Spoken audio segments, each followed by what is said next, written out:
Good afternoon, Your Excellencies, ladies and gentlemen. I'm Andrew Roscoe, Meads Power and Water Editor, back for an important discussion on stormwater management. So particularly in the world today, we're seeing a lot more extreme weather from global warming, and it's an area that has been neglected, particularly in this region in the past, and now we're starting to see some movement on it, probably not enough, but we're seeing in Dubai, they're currently tendering some packages for a major stormwater network program. So I'd like to welcome some experts to the stage to discuss the importance of this and what we need to do to ensure that this infrastructure is built in the correct way. So I'd like to welcome to the stage Dr. Babak Bazorgi, who is the Principal Technical Lead for MWH.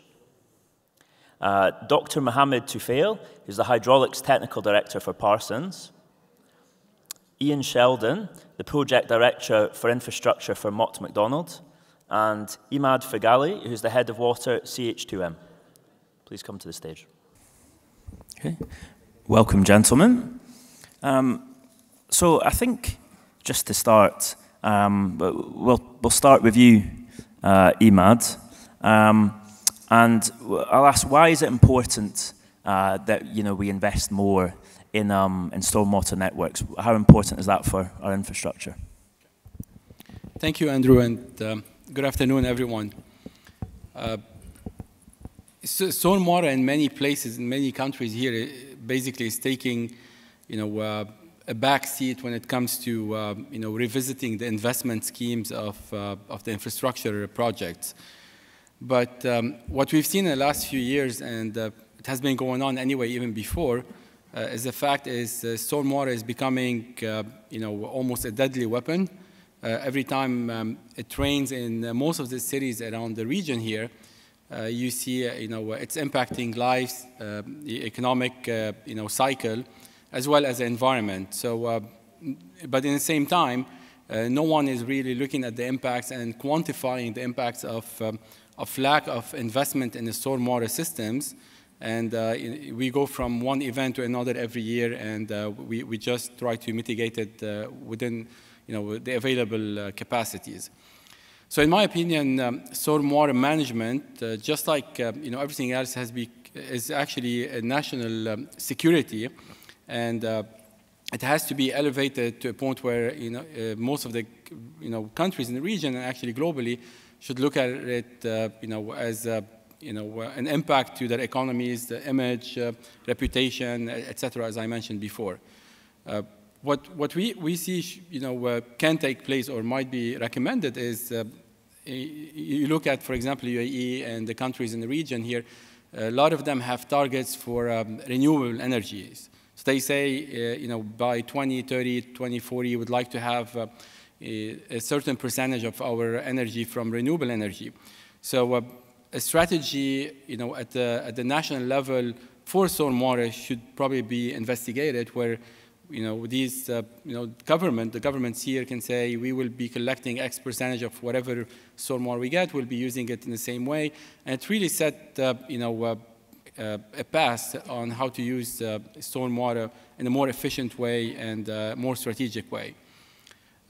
The other thing we don't really look at it very strategically is how to finance these projects.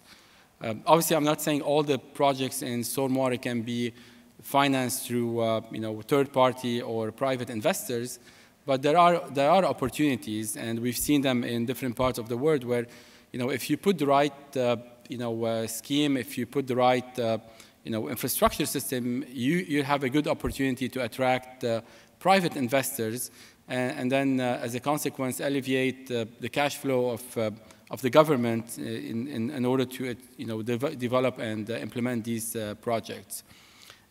I know some cities in the region are looking at this option, but again, this should be probably similar to what in Saudi they're looking at water, wastewater, the whole cycle, more on a strategic level, and trying to make it more attractive to the investors. Stormwater should be part of this equation. One other thing on a strategic level, we don't really implement a lot of integrated water management solutions. So in many parts here, you have an entity that is responsible for wastewater, an entity responsible for water supply, or maybe managing stormwater at the city level or a small, community level. So what can be beneficial to do is to look at, or actually do more of the integrated water master plan solutions, where you look at the water cycle in general and try to link stormwater to sewer, etc., and then add to it the part that is the renewable energy. That is, again, a goal at the national level. So that's what I have for that. Yeah, that's the interesting point about the financing as well, because at the conference, both here and next door, there's been a lot of talk this week about PPPs for power plants and desalination, talking about stormwater and tunnel and things like that. It's not something that immediately comes to mind, but you're right, if it's packaged in the correct way, there'll be opportunities, and that could be the way to move forward. So, I just want to say that it has been done before, and you have a couple of examples. And just by looking at in the region, let's say, take for example Dubai, where you have a lot of development, close to the city, and most of these developers are spending a lot of money to treat the groundwater on a daily basis. So if you put a big system that can collect stormwater, but at the same time groundwater, and you make them pay a fee for connecting, while taking away the burden of them treating it and reusing it, there are a lot of opportunities that can be investigated to create the right scheme. Thank you. Okay, great, thank you. And I guess moving on to, when there's going to be stormwater networks and clients are looking at putting these in place, look at how it's best to do that. We've got experts here, been involved in similar schemes before. So I guess if we talk about how to develop these projects, I know that having the discussion before, modelling was a key aspect that's come up. Do you want to speak on this, Mohammed? Good afternoon, everyone. So basically, it's a rainfall runoff issue that we are dealing with when we talk about stormwater management, how to best manage it. And with the computing tools that we've got available these days, it has made it easy for us to develop efficient and more effective hydraulic and hydrologic models that can simulate rainfall onto your project area so that you can identify the runoff and do the modeling tasks. So hydraulic and hydrologic modeling, I believe, is a key component of not only your design projects, but when you do master planning for future over a planning horizon of, say, 10 to 20 years. And we have a lot of tools now in terms of design tools and planning tools. And the key is to optimize your infrastructure. So these models are built in order to make the best use of your existing infrastructure, and then you propose solutions for improvements to your networks, stormwater networks, how to contain within your networks the stormwater. So I just want to share some experience in terms of the complexity of these models, especially for master planning for large cities. It's important to, at the very beginning, identify the level of detail that we need to define of how that model is going to look like in terms of, whether it's going to model all the way to your smaller pipelines or only your bigger pipelines. I think we need to come up with some optimal strategy so that the resulting models can capture the flooding issues as accurately as possible, because we have these master plan models proposing improvements worth millions and billions of dollars in depending on the size of the city that you're dealing with.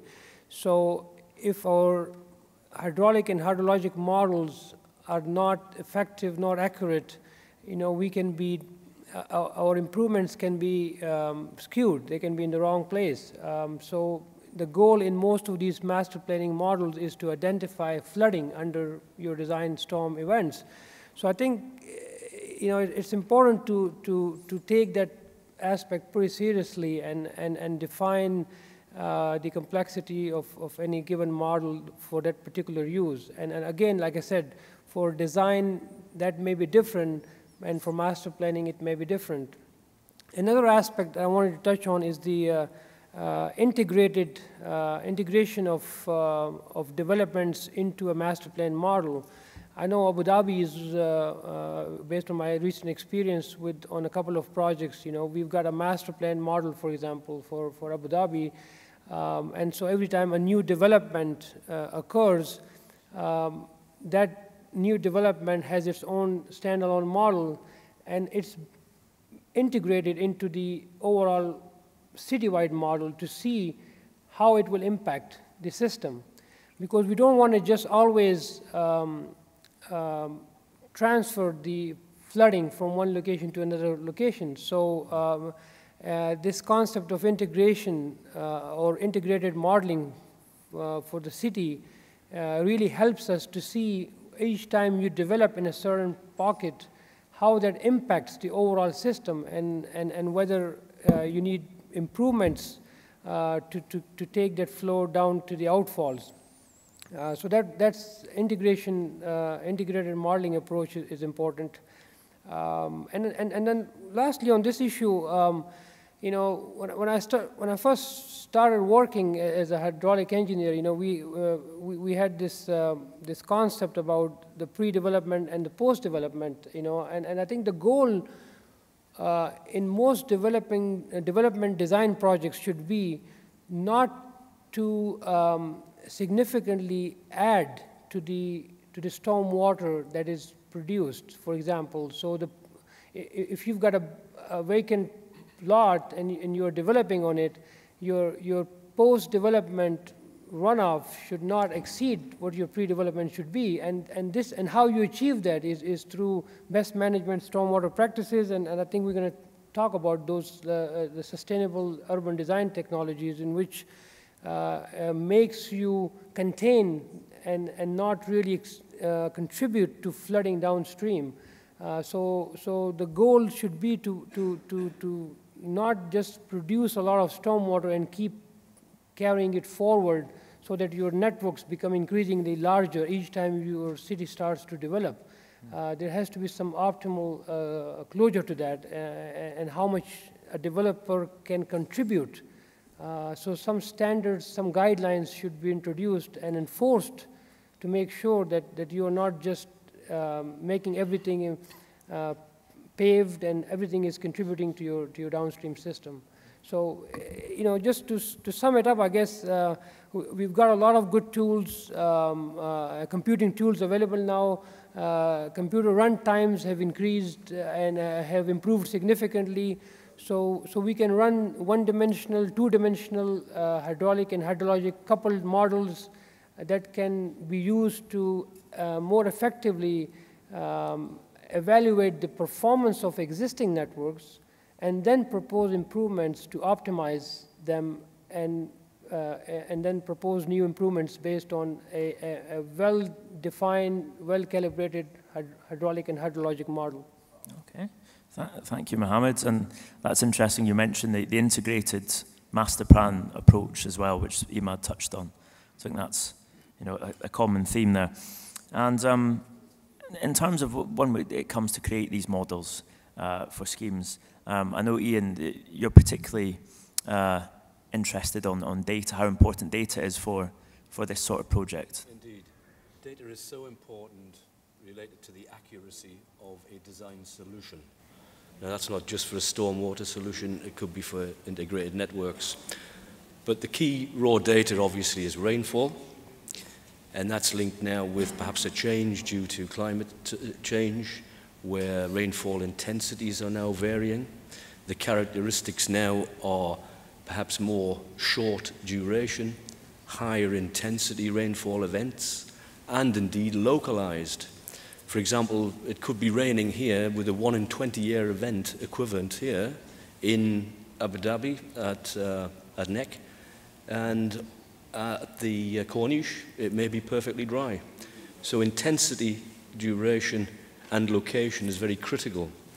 Now, to get the best information and data available from rainfall, which is the source, is indeed to maybe use radar tracking approach systems to get more accuracy from where the rainfall is occurring, where the intensities are, and the densities, and as well as the durations. So that's one aspect.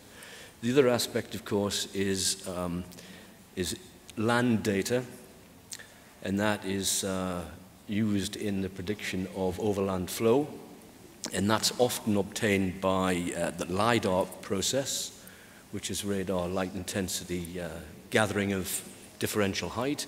But again, accuracy is limited there, which can lead you to a less efficient and less direct solution to the flooding problem. And clients today are now seeking more and more accurate solutions to prevent property flooding, basement, for example. And if you're trying to predict whether 50 millimeters of overland flow will contribute to flooding a basement, it's very critical to the end user as to know is that going to happen? Has he got 1 in 40, 1 in 100 year protection against that rainfall event? So data is absolutely critical to get a accurate but also predicted solution. No solution is going to be 100%. Yeah. And for the radar, is that sort of like a road radar? What sort of, how does that technology work? Well, it's typical radar data where you're bouncing sound beams off cloud formations.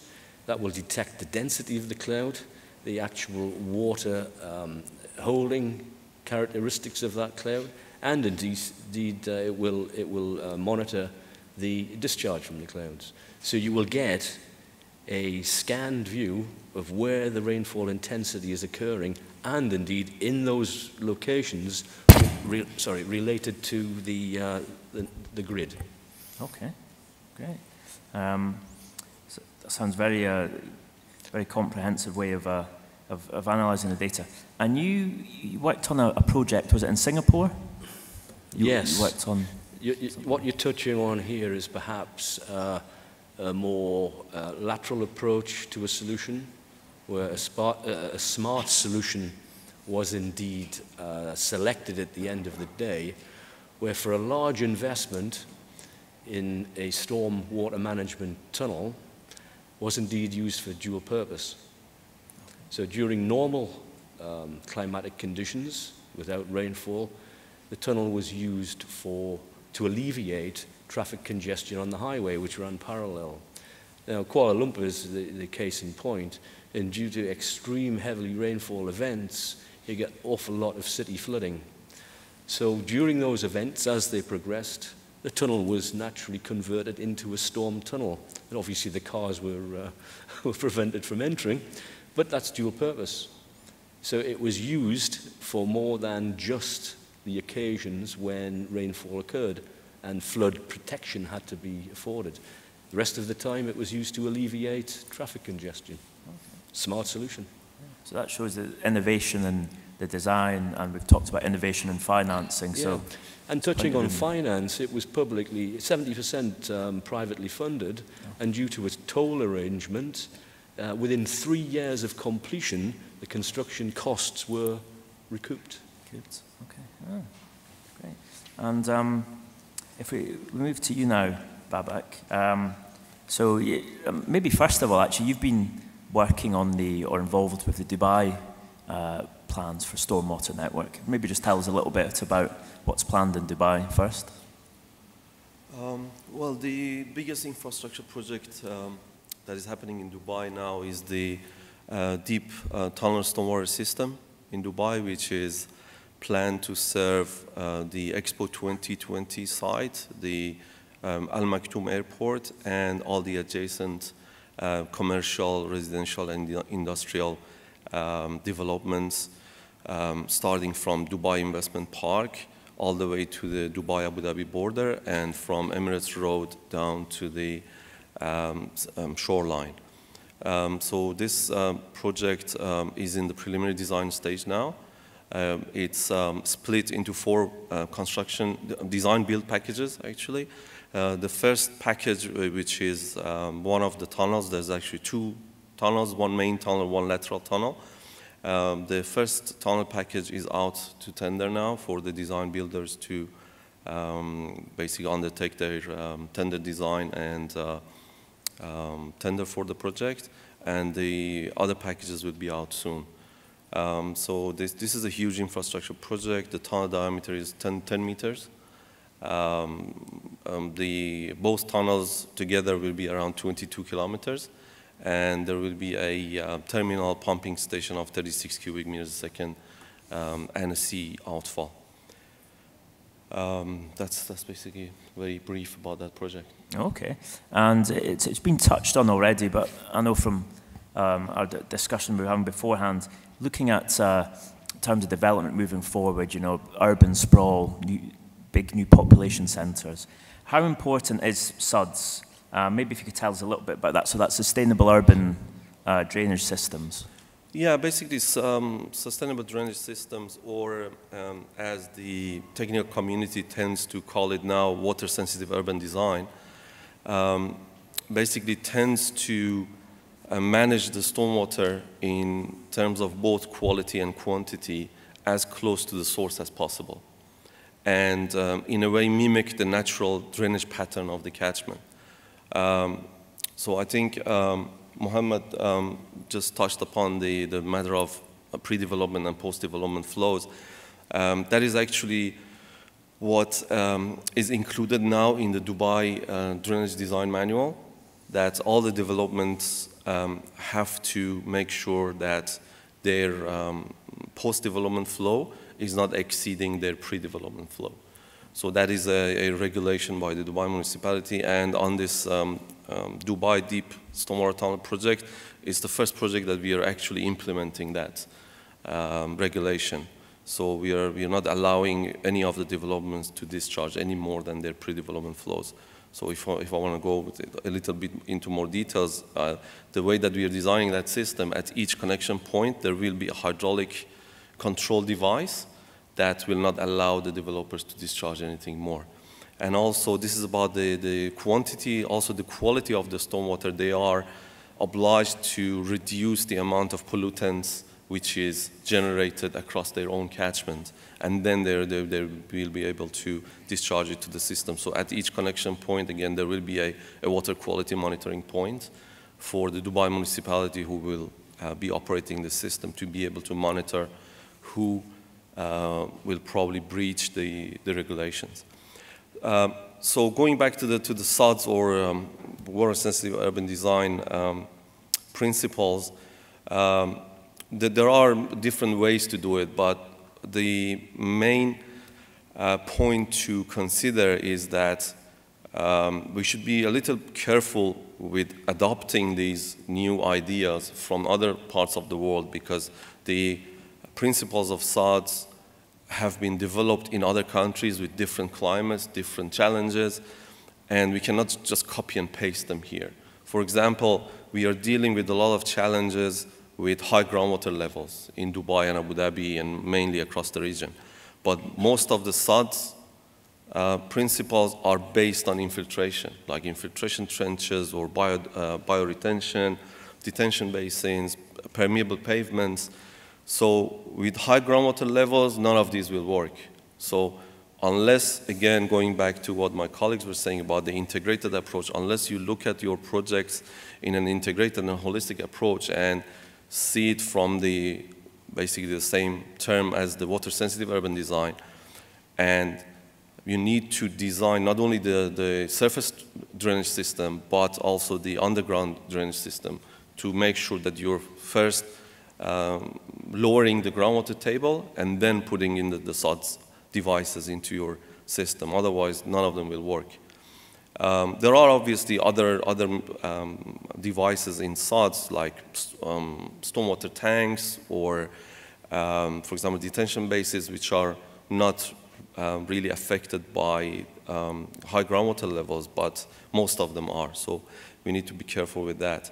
The other thing that I wanted to quickly touch upon is basically the concept of design for exceedance. This is something that has been overlooked mainly in this region, especially with the public and the client's perception in this region that they say, it doesn't rain much here, it rains only once or twice a year, so why should I spend a huge amount of money on building a stormwater network for example, a 10-year design storm? So the clients usually tend to design the systems with lower design events compared to what the best practice is in the other parts of the world. So design for exceedance is a useful concept to manage this challenge, basically. That, okay, if you're designing for a certain design storm, what happens if a more extreme event happens? Everything will flood. So how to manage those, basically, the main idea is that we design the system with some controlled flooding. So we allow flooding, but in a controlled manner. And that requires basically multifunctional infrastructure. And it's a multidisciplinary approach. It needs engineers, it needs environmental scientists, it needs architects. The ways to do that is, for example, we can use the roads as overland flow paths to allow controlled flooding. Or, for example, you can raise the curbs or lower the curbs to redirect water to where you want the water to go. Or, for example, you can use the parking lots or other open spaces to store water temporarily for the events that exceed the design storms. So I think, as I mentioned, the design for exceedance is something that has been overlooked, but it will be a very useful approach if we can include it in our stormwater designs. Okay. Thank you very much for that, Babak. So I guess it's not just a case of better drainage or better plans for drainage, it's the whole master planning, isn't it? The infrastructure in terms of landscaping and that sort of thing. Ian, would you agree with that? Yes, I think so. I think a sympathetic approach has got to be given to considerate materials in terms of open textured asphalt materials, open softer landscaping, all to minimize the impact of the impermeable areas. That's critical to develop a more sustainable solution to overland flooding and stormwater management generally. But it's an interesting point about designing to exceedance, because one must design to meet the client's expectations. There is no point in designing a scheme to 1 in 50-year protection when during a 1 in 60-year event the asset is flooded. So it's an important point to design to exceedance. Yes. The clients to be aware of that. Okay, so I'd like to open it to the floor. We've got time for a couple of quick questions. Okay. No, I think we covered everything there. That was a comprehensive overview. So I'd like to thank our panelists. I'd like to thank Dr. Babak Bazorgi from MWH, Mohammed Tufail from Parsons, Ian Sheldon from Mock McDonald, and Imad Fergali from CH2M. Thank you very much.